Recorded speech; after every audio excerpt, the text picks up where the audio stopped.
Labour's new First Minister received £200,000 for his leadership campaign. Now it emerged they received a huge loan that he was responsible for overseeing.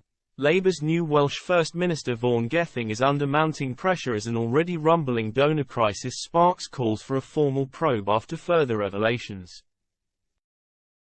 Mr. Gething was hammered during his recent leadership race when it emerged that a £200,000 donation he accepted came from an individual previously handed 2 suspended sentences for illegally dumping waste in a site of special scientific interest.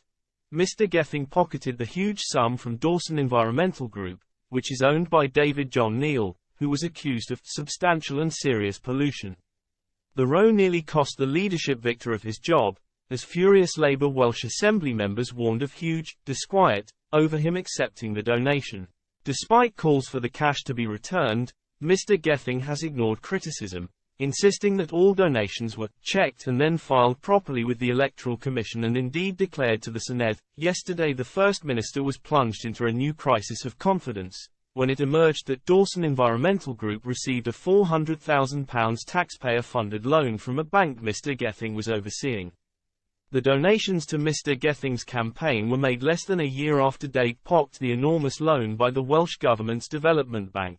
Mr. Gething, who served as Wales Economy Minister prior to taking the top job from Mark Drakeford, ran the department responsible for overseeing the operations of the bank.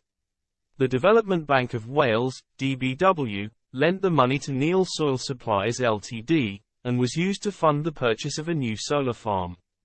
Both the bank and Welsh Government have insisted that Mr. Gething was not involved in the decision, and Dawson says none of the £400,000 cash was used when donating to the Welsh Labour leader's campaign.